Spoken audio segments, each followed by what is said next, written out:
네, 여러분 안녕하세요. 씨알쌤이에요. 오늘은 백석의 두보나 이백가치라는 시 한 수를 또 같이 공부해 보도록 하겠습니다. 2020년 수능 특강 현대시 3강에 나와 있는 작품이기도 하고요. 백석은 여러분 너무 중요한 시인인 거 알고 계시죠? 백석의 시를 굉장히 우리가 고등학교에서 많이 배우는데 이번 EBS에서는 두보나 이백가치라는 좀 새로운 시를 소개해 놓고 있습니다. 새로운 시이긴 하지만 백석의 시적인 경향이 어디 딴 데로 가지는 않죠. 그래서 백석의 일반적인 시적 경향을 좀 알고 있는 사람들은 두보나 이백가치라는 새로운 시를 독해하는 것에도 별로 큰 어려움을 느끼지 않을 것 같습니다. 자, 그러면 여러분, 백석이 갖고 있는 시의 특징이 뭐냐라는 걸 좀 정리해 볼 필요가 있겠죠. 여러분, 선생님이 오늘 정리해 드릴 테니까 좀 기억을 해놓고 가시면서 백석의 시 전반적으로 이런 일반적인 이 어떤 특징이 나타나니까 다른 시들이 나올 때도 한번 적용해 보시는 그런 좀 폭넓은 독해 훈련 뭐 이런 것들을 하신다면 참 좋을 것 같습니다. 자, 백석의 시 첫 번째 특징이 뭐냐? 백석 시의 특징 이렇게 하고 여러분 필기를 좀 하실까요?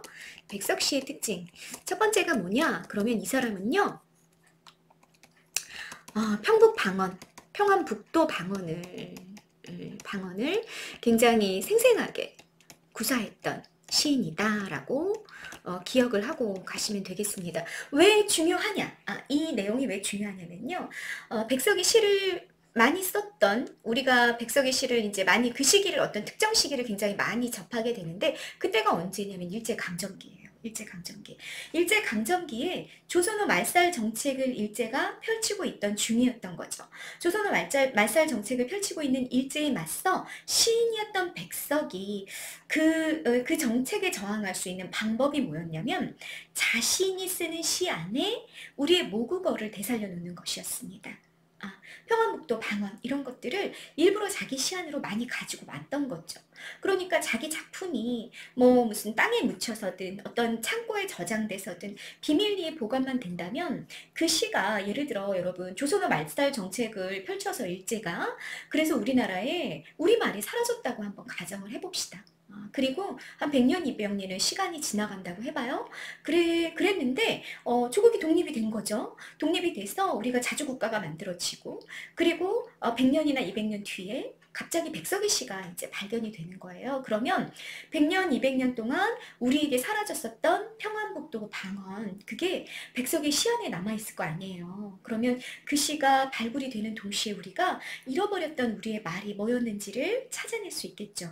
그런 방식으로라도 백석은 일제에 저항하고 싶어 했던 그런 시인이라는 생각이 들어요. 그래서 자기 시 안으로 조선어 말살 정책이 펼쳐지고 있던 그 시대에 우리의 모국어를 우리 지역, 우리 고향, 백석의 고향이었던 평안북도의 방언을, 지역 방언을 굉장히 생생하게 가지고 왔던 시인이다. 그래서 다른 시인이라면 좀 몰라도 백석 시인 같은 경우는 어떤 말이 평안북도 방언이고 그 방언은 어떤 의미를 가지고 있는지를 좀 기억을 해놓고 가셔야 된다라는 거 첫 번째 특징으로 잡아드리겠습니다. 자, 두 번째 특징은 뭐냐면요.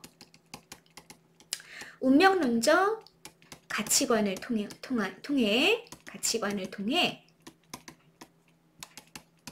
부정적 현실을 정신적으로 초극하려는 의지를 보여주는 그런 시인입니다. 여러분, 운명론적 가치관이다 그러면 우리가 옛날 고전시가 우리 고전 문학을 보면은 우리 선인들은 운명론적인 가치관을 굉장히 많이 보여줬었죠. 운명론적 가치관이라는 게 뭐예요? 지금 내가 어떻게 살아가고 있는데 이거는 내 개인적인 어떤 무능이라든지 개인적인 문제라든지 아니면 사회구조적인 문제라기보다는 그냥 내 팔자가 그래서 그래. 내 운명이 그래서 그래 라는 거잖아요. 그래서 운명론적 가치관은 일반적으로 우리 고전문학에서는 자 우리 나눠보고 갈까요? 일반적으로 이제 고전문학에 많이 나타나는데 그때는 좀 패배주의적이고 좀 절망적이고 뭐 그런 태도로 연결되는 경우들이 많아요. 그냥 나 팔자야. 내 팔자니 어쩔 수 있어, 어쩔 수 없지. 이렇게 내가 고통스럽게 사는 것이 그냥 하늘이 나한테 준 운명인데 내가 어떡하겠어. 이렇게 쓰이는 경우들이 많다 그 얘기예요. 그러면 플러스야 마이너스야 여러분? 태도상 좀 부정적인 태도라고 우리가 봐야 되겠죠? 그런데 백석시에서는 좀 달라요. 백석시에서는요. 자기가 굉장히 가난해요. 가난하고 가족들로부터 떨어져서 고통스럽게 살아가거든요. 그런데 그게 운명이야. 그냥 내 팔자야. 팔자인데 이런 운명을 하늘이 줄 때는 어떤 사람들에게 줬냐면 이렇게 가난하고 고통스럽게 살아가면서도 아주 고상하고 고고하고 순수하고 순결한 정신적 의지를 지킬 수 있는 사람들에게만 이러한 가난, 이런 고통을 하늘이 준 거야. 그러니까 내가 가난과 고통 속에서도 나는 어떻게 살아야 돼? 난 순결하고 순수하고 고귀한 삶을 유지하면서 살아야 돼 라는 어떤 정신적인 어떤 초국 의지로 그렇게 운명론적 가치관이 활용이 되는 게 백석시예요. 그래서 여러분 이 부정적 현실을 정신적으로 초국하려는 그런 태도를 보여주는 게 백석시가 가지고 있는 운명론적 가치관을 활용하는 방식이다 그 얘기야. 그래서 플러스의 태도 마이너스의 태도 플러스의 태도를 보여주는 굉장히 의지적인 태도죠. 내가 가난하지만 이 가난 때문에 내가 막 이렇게 막 불행해지고 오히려 더 가난 때문에 우울해지고 절망하고 체념하고 포기하고 그리고 사회의 분노를 발산하고 나는 그렇게 안 하겠다는 거지. 나는 그냥 가난을 또는 가족과 헤어져서 살아가는 이 삶을 그 삶 속에서도 난 어떻게? 난 우아하게 고상하게 순결하게 그렇게 살아가겠어 라는 삶의 다짐으로 드러나는 경우들이 굉장히 많다. 그게 백석시가 갖고 있는 큰 특징이다 라는 것을 여러분들이 좀 미리 기억해 놓고 가신다면 정말 좋겠습니다. 네, 백석시의 특징 필기하셨죠 여러분? 체크하시고요. 별표 5개 하고 기억을 좀 해놓고 가세요. 이 시만 그렇다? 아니다. 다른 시들도 그렇다 라는 것을 기억해 놓고 가셔야 된다라는 얘기입니다. 네, 자 그럼 본격적으로 백석의 두보나 이백같이 라는 시 한 편을 좀 보고 가시겠습니다. 자, 두보나 이백은 또 어떤 사람들일까? 여러분 궁금히 여겨야 되는 거죠. 두보, 여러분, 이백, 이태백 둘 다 중국 시인이죠. 중국 시인인데 이백은 여러분 시의 신선이라고 불렸던 사람이에요. 시의 신선. 그리고 두보는요. 시의 성인이라 불렸던 사람입니다. 한 사람은 시의 신선이고 한 사람은 시의 성인이고 두 사람은 우리 고전문학엔 정말로 많이 나오는 중국 시인들이니까 현대 시인 백석의 시를 통해서도 여러분 나오니까 두보 이백 나오니까 좀 알고 가면 참 좋겠다. 두보나 이백은 어떤 사람들이었냐? 일단 이백 시의 신선이라고 불렸던 이분은요. 시를 너무 잘 쓰는 거예요. 근데 이분은 그냥 뭐 이렇게 노력하고 뭐 이래서 이렇게 시를 잘 쓰는 사람이 아니라 약간 알코올 중독자였거든요. 알코올 중독자여서 술을 그냥 한 모금 마시는 거지. 그리고 휙 시를 써. 그러면 그냥 그 자체로 명작이야. 그럼 휙 던져. 그냥 명작인 거지. 그래서 인간의 경지가 아니다. 시의 신선이라고 불렸어요. 이태백은. 두보는 반면에 어떤 사람이었냐면 시의 성인. 이분은 시를 한 수를 딱 쓰고 나면 지우고 고치고 지우고 고치고를 수십 번 했어요. 그렇게 해서 정말 멋진 작품을 창작했던 분. 그래서 시의 성인이다 이렇게 불렸던 분들이거든요. 어찌됐든 두보나 이백 둘 다 어떤 사람들이었다? 대단히 시를 잘 썼던 사람들이었다라는 얘기가 되는 거죠. 자, 백석이라는 현대 시인이 두보나 이백 같이 나 두보나 이백처럼 그렇게라고 이야기하고 있는데 어떤 태도를 드러내기 위해서 옛날에 정말 시를 잘 쓰셨던 이 두 분을 가지고 왔을까 궁금히 여기면서 한번 같이 살펴보도록 하시죠. 성격은요 기본적으로 애상적이야 여러분. 애상은 무슨 뜻이었죠? 슬플 애, 가슴 아플 상, 슬프다라는 뜻이었었죠. 독백적입니다. 혼잣말 한다는 얘기죠. 그죠? 누구에게 이렇게 대화를 나누거나 그러지 않는다라는 얘기입니다. 배경은요 시간적인 배경이 정월 대보름이야. 그러니까 여러분 명절이죠. 축제 아니에요? 축제? 정월 대보름이 되면은 여러분 막 나물에다가 막 부럼도 깨먹고 뭐 밥도 팥밥 막 이런 거 해가지고 찰밥 같은 거 해가지고 막 먹고 즐기는 그런 명절이잖아요. 그게 시간적 배경이에요. 그런데 공간적인 배경이 좀 문제가 됐어요. 이게 만약에 고향이었다면 고향 공동체가 축제를 벌이고 있을 그런 날인 거죠. 근데 공간적으로 남의 나라에 있는 거예요. 남의 나라. 타지에 있는 거죠. 타국, 타향. 이 본문에서는 타관이라는 단어로 나오거든요. 그 남의 나라에서 명절을 맞은 거예요. 그러면 남의 나라에서 명절을 맞으면 여러분 기분이 어떨까? 뭐 이런 거 우리 지금 뭐 생각해 봐도 되겠죠? 그쵸? 기분 어떨 것 같아요? 남의 나라인데 명절이야. 그래서 내가 만약에 고향에 있었으면 내 친구랑 또는 내 친척들이랑 모여가지고 굉장히 즐거울 시간에 남의 나라에서는 아는 사람이 아무도 없는 거지. 혼자 그 명절을 맞이하는 거예요. 얼마나 쓸쓸하고 외로울지 여러분 충분히 우리가 연상해 볼 수 있겠죠? 그래서 주제가 요렇게 나왔다라는 얘기입니다. 자, 특징 보시죠. 대비적인 상황을 통해 화자가 느끼는 쓸쓸함을 부각할 거예요. 대비적 상황이 나올 거다 여러분. 별표 체크하시고요. 뻔하죠. 정월 대보름에 나 혼자.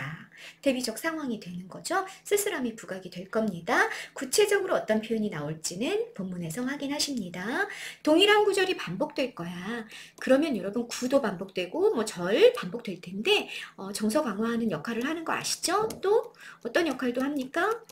반복이 되면 운율을 형성하는 역할도 하겠죠. 이 두 개 모두 효과이다라는 거.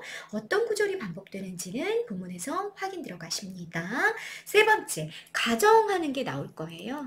또 상상하는 것도 나올 거야. 어느 부분이 가정이고 어느 부분이 상상인지도 본문에서 여러분 잡아보세요. 또 특정한 역사적 인물들을 끌어들였어요. 누구? 두보나 이백을 끌어들였죠. 그래서 화자의 정서를 효과적으로 드러낼 겁니다. 자, 음성상징어를 활용하네. 음성상징어, 의성어나 의태어를 말하는 거죠. 생생한 느낌을 주면서 대비되는 화자의 비극적인 처지를 강화하게 될 겁니다. 그러니까 음성상징어는 굉장히 경쾌하고 즐거운 게 나오게 될 거라는 얘기네. 그런데 화자는 마이너스여서 화자의 비극적인 처지가 이런 굉장히 경쾌하고 발랄한 음성상징어 때문에 오히려 부각이 되는 그런 표현 기법들이 활용되게 될 것이다. 자, 몇 개 여러분 이렇게 5개 선생님 특징 정리했으니까 본문에서 구체적으로 어떻게 나타나는지 여러분 확인하고 가시는 거 잊지 마세요. 자, 구체적인 본문 들어가 보겠습니다. 오늘은 정월 보름이다. 대보름 명절이야. 뭐가 나왔어요 여러분? 시간적 배경 나왔죠. 플러스야 마이너스야? 플러스야. 나는 시의 표면에 드러난 표면의 화자다. 그죠? 표면의 화자가 나타났고 주인공이네. 나는 멀리 고향을 나서 남의 나라 공간적 배경 나왔다. 플러스 마이너스 마이너스다. 쓸쓸한 객지에서 고생을 겪는 거. 객지, 나그네 땅이란 뜻이잖아. 남의 땅에서 고생을 겪는 그런 신세로다. 화자의 상황이 앞부분에 나오면 잡아라 라고 얘기했습니다. 정월 보름에 남의 나라에서 나그네로 살고 있는 신세구나. 됐죠? 옛날 두보나 이백 같은 이 나라의 시인도 먼 타양이란 뜻이고요. 나서 이날을 맞은 일이 있었을 것이다. 자, 관련 한자 성어 뭐다? 동병상련이다. 같은 처지에 있는 사람을 생각하면서 서로 불쌍히 여기는 거죠. 근데 같은 처지에 있는 사람으로 이 사람이 상상하는 거야. 누구? 두보나 이백 같은 역사적 인물을 상상하는 거죠. 그래서 두보나 이백도 이렇게 나처럼 타양에서 이렇게 객고를 겪지 않았을까라는 상상을 하면서 자기 쓸쓸함에 대한 이야기를 했다라는 얘기입니다. 그 다음 넘어가십니다. 오늘 고향에 내 집에 있는다면 뭐뭐 한다면 여러분 가정 나왔죠. 가정을 통해 현재의 부정적 상황을 강화하게 될 거야. 어떤 내용인지 한번 보세요. 오늘 만일에 내가 고향에 내 집에 있었다면 새 옷, 새신, 떡과 고기도 억병 평복방언이야 여러분. 평복방언 무슨 뜻? 엄청 많이란 뜻이에요.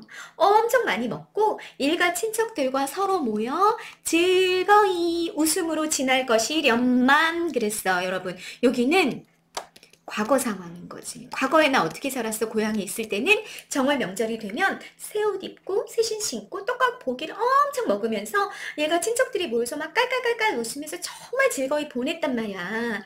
오늘 내가 그렇게 고향에 있었다면 난 옛날처럼 그렇게 했을 텐데. 그 얘기인 거죠. 나는 오늘 나는 어때요? 때 묻은 입든 옷에 마른 물고기 한 토막으로 혼자 외로이 앉아 이것저것 쓸쓸한 생각을 하는 것이다. 여러분 어떻게 됐어 지금? 대비 일어났습니다. 과거의 장면과 현재의 처지의 대비가 일어났다. 라는 거 여러분 알 수 있겠죠.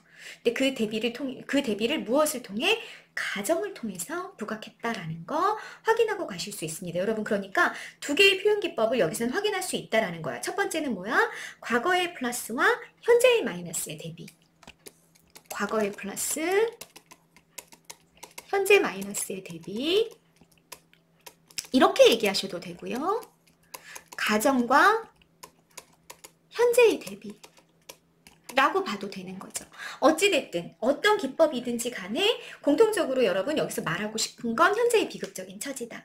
고향을 떠나서 나는 때 묻은 입든 옷에 마른 물고기 한 토막으로 외롭고 쓸쓸한 상황에 처해 있습니다. 자, 여기 대비된 거 새옷과 때 묻은 입든 옷 대비됐죠? 떡과 고기랑 마른 물고기 한 토막이 대비가 됐습니다. 됐죠? 한자성어 여러분 고향을 그리워하는 마음 수고 조심. 고향을 그리워하며 쓸쓸히 외로이 지금 현재 타지에서 정월대보름을 맞이하고 있다. 과거 고향에서 보냈던 명절날과 현재의 처지를 대비하는 부분이 나왔다라는 거 정리되셨죠?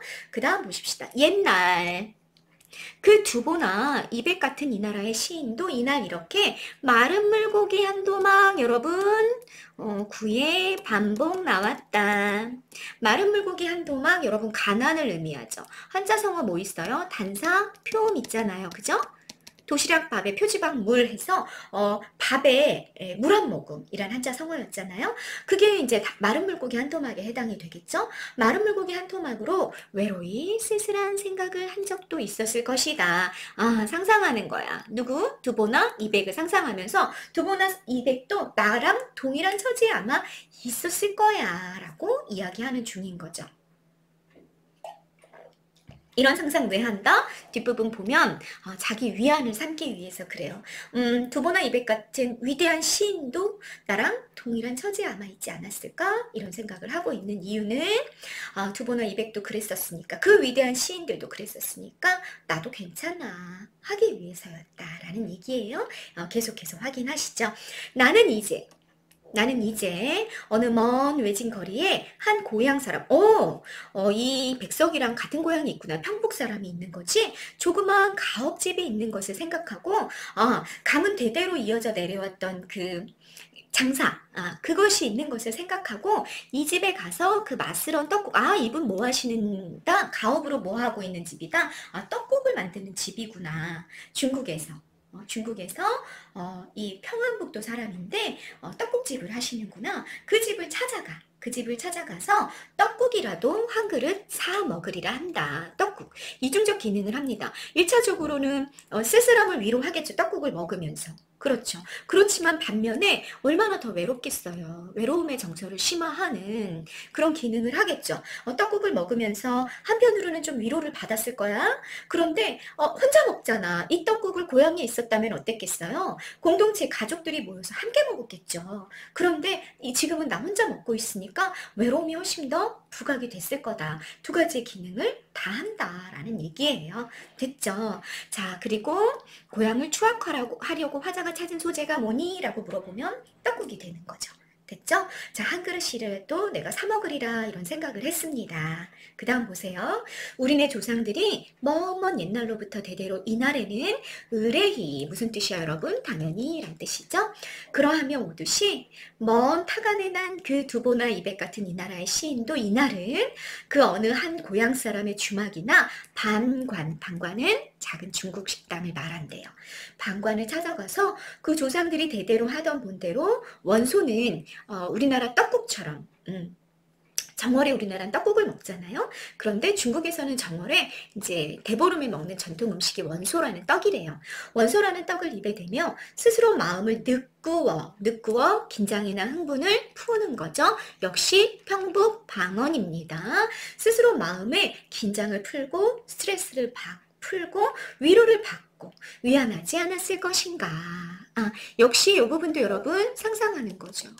지금 내가 떡국집을 찾아가서 중국에서 우리나라 전통 떡국집을 찾아가서 떡국을 먹으면서 위로를 받고 위안을 삼고 하는 것처럼 먼 옛날 두보나 이백 같은 시인도 타관에 있을 때 주막이나 방관에 찾아가서 정월대보름에 먹는 원소를 먹으면서 스트레스를 풀고 마음의 긴장을 풀고 위안을 받지 않았을까라고 이야기하는 거죠.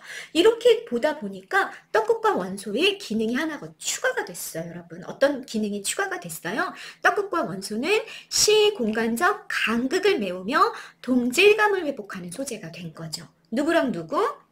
현재 누가 있어? 현재 나는 떡국을 먹어.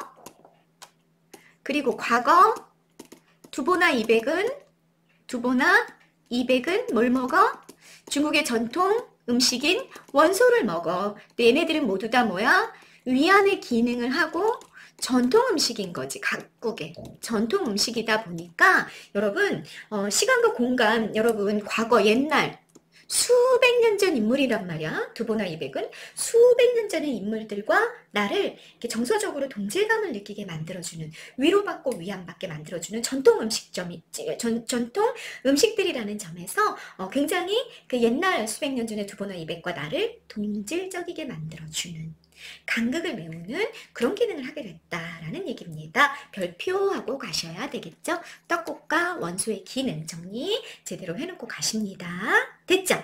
네, 그 다음 보십시다. 그러면서 이 마음이 맑은 플러스야 마이너스야 플러스야. 자, 그 사람들이 고향이 아닌 타지에서 굉장히 외로움을 느끼고 쓸쓸함을 느끼고 가난하게 살았지만 그게 부각이 되는 게 아니라 후반부에서는 마음이 맑다라는 게 부각이 되는 거야.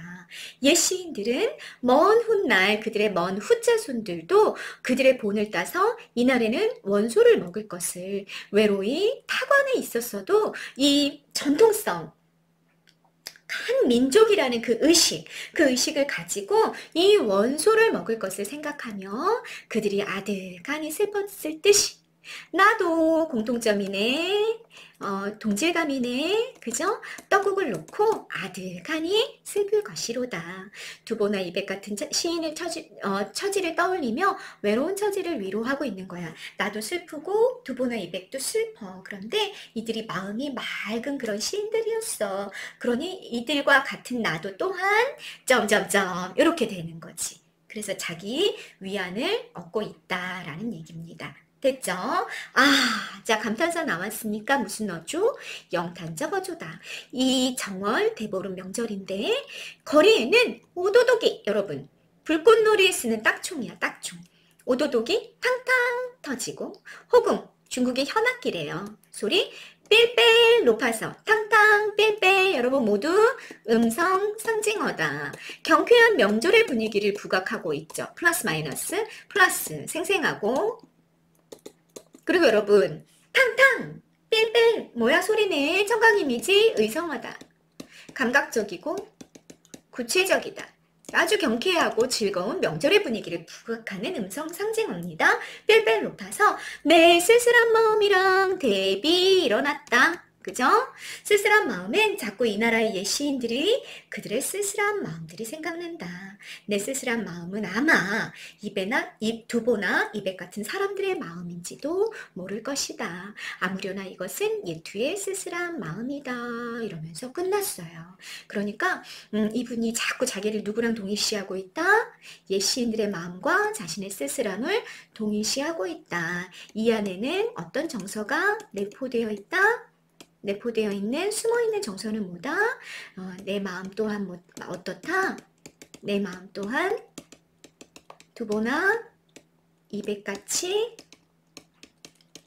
맑다 라는 그런 태도 정서보단 태도라고 하는 게 좋겠다. 최종 태도는 나는 두보나 이백처럼 맑은 마음을 유지하고 있어. 중국의 위대한 시인들처럼 이라고 이야기하는 최종 태도를 여러분들이 그 안에 숨어 있을 거다라는 걸 여러분들이 염두에 두면서 작품 마지막 부분을 마무리하시면 되겠습니다. 자, 정리 한번 해보십시다. 시적 상황, 타국에서 정월 대보름 명절을 맞았죠. 대응 방식, 쓸쓸함 느꼈어. 외롭다고 얘기했어. 그리고 고향에 대한 그리움. 내가 만약에 고향에 있었다면 나 이렇게 살았었을 텐데, 오늘을 이렇게 보냈었을 텐데 하는 향수의 정서를 드러내면서, 그러나 여러분 최종 정서 두보나 이백 같은 시인들의 시적 정신, 그 맑고 높았던 그 정신을 떠올리면서 그들 또한 나처럼 쓸쓸했을 텐데 그러면서도 정말 높은 정신적 경지를 드러내는 시를 썼잖아 하며 자신을 위로하고 있다라는 거 정리하시면 되겠습니다. 최종 태도 중요하다 여러분. 별표 체크해놓고 가세요. 3번 쓸쓸함의 정서를 부각하기 위한 대비가 쓰였다라는 거 별표하고 가십니다. 나가보낸 고향의 정월 대보름, 과거는 새 옷, 새 신, 떡과 고기를 억병 먹었어. 엄청 많이 먹었어. 공동체의 풍성함과 즐거움 플러스였었는데 나가 지금 현재 보내는 타국에서의 정월 대보름 현재는 때 묻은 그리고 마른 물고기 한 도막으로 외로움과 쓸쓸함이다 라는 대비가 나와 있다라는 거 중요하다라는 얘기고요.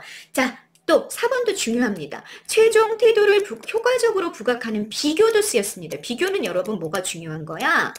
공통점이 중요한 거죠. 대조는 차이점이 부각이 되고 있다면 뒷부분에서는 공통점이 또 부각이 되는구나. 나가 보내는 타국에서의 정월 대보름은 현재인데 마른 물고기 한 도막으로 외로이 쓸쓸한 생각을 했고 고향 사람의 조그만 가옥집 앞에 찾아가서 떡국을 먹으면서 자기를 위로했잖아. 자, 이게 같아. 공통점이야. 동질감 누구랑? 두보나 이백이랑 같아. 두보나 이백이 보낸 타지에서의 정월 대보름은 옛날인데 역시 마른 물고기 한 도막으로 외로이 쓸쓸한 생각을 했다 해서 자기랑 똑같았을 거다 이렇게 상황을 설정해 주는 거야. 상상으로. 그리고 고향 사람의 주막이나 방관 뭐였어요 여러분? 중국의 작은 식당이라 그랬죠? 방관을 찾아가 원소 중국의 정월 대보름에 먹는 전통 음식 전통 떡인 원소를 먹었을 거야. 이렇게 해서 상황의 동질성을 만들어 버리는 거죠. 그래서 쓸쓸함의 정서가 공통됐는데 그걸 바탕으로 옛 시인들이 보여준 예술적인 경지와 높은 삶의 격조에 관여한 감정을 쓸쓸함이야 라고 인식하면서 나도 쓸쓸하니까 나도 내 시도 그 시인들과 마찬가지의 높은 예술적인 경지와 높은 삶의 격조를 내가 보여줘야지. 그러니까 나 쓸쓸하지만 비굴하지 말자. 쓸쓸하지만 체념하지 말자. 이런 최종 태도로 가게 됐을 거다라는 얘기입니다. 됐죠? 자, 5번 그 밖의 표현기법과 효과 정리해 봅시다. 시구 반복 있었습니다. 대보름 명절 반복됐어요. 시간적인 배경이고 그런데 이 정월 대보름 명절이 타향에서 맞이하기 때문에 외로움을 부각하는 그런 시간적 배경이 반복됐고요. 마른 물고기 한 도막이라는 거 반복된 거 보이시죠? 현재의 결핍을 부각해 마이너스를 부각하는데 그러니까 마이너스의 쓸쓸함을 부각하는 객관적 상관물이 된 거죠. 됐죠? 네, 마른 물고기 한 도막은 쓸쓸함을 부각하는 객관적 상관물이다라는 거 기억하시고요. 또 두보나 이백 같은 이라는 시구도 반복이 됩니다. 과거의 유명한 시인들인데 왜 이 사람들 반복했어? 자기랑 같아. 정서적인 유대감을 확보함으로써 지금 현재 자신의 부정적인 삶을 위안하기 위해서 위로하기 위해서 두보나 이백 같은 이라는 시구가 또한 반복됐었다. 중요한 내용 되겠다. 별표하시고요. 자, 음성상징어 활용했던 거 기억나시죠? 땅탕, 빌벨, 의성어. 자, 대보름 명절의 분위기를 부각하는 아주 플러스의 경쾌한 생동감이 넘치는 그런 의성어였었는데 화자의 비극적인 상황이랑은 대비를 이루고 있었다라는 것도 여러분 기억하실 수 있어야 되겠습니다. 자, 시적 공간의 속성도 마무리하면서 정리합시다. 고향집은 과거죠? 가족 공동체의 친밀함이 있었고 정서적 유대감이 살아있었던 플러스의 공간이다. 고향집. 두 번째, 고향 사람의 가업집이나 두보나 이백이 찾아갔었을 거다라고 상상하는 주막이나 방관은 현재 화자의 타향살이 옛 시인의 타향살이를 동질적으로 묶어 그리고 일시적으로나마 고향의 정서적인 유대감을 경험할 수 있는 공간이라서 위로와 위안을 주는 공간으로 기능하게 된다라는 것도 기억하고 잡고 가십니다. 또 이런 공간들만 나온 게 아니라 타국의 명절거리도 나왔어요. 타국의 명절거리는 흥겨운 축제의 현장이었고 화자랑 대비를 이루죠.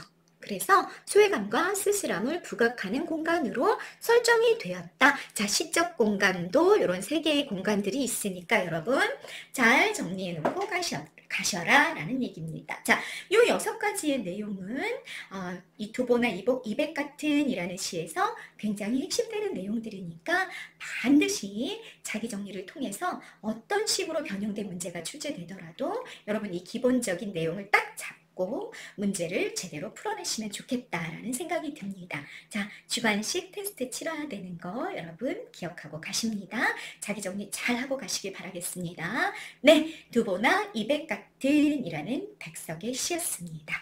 감사합니다.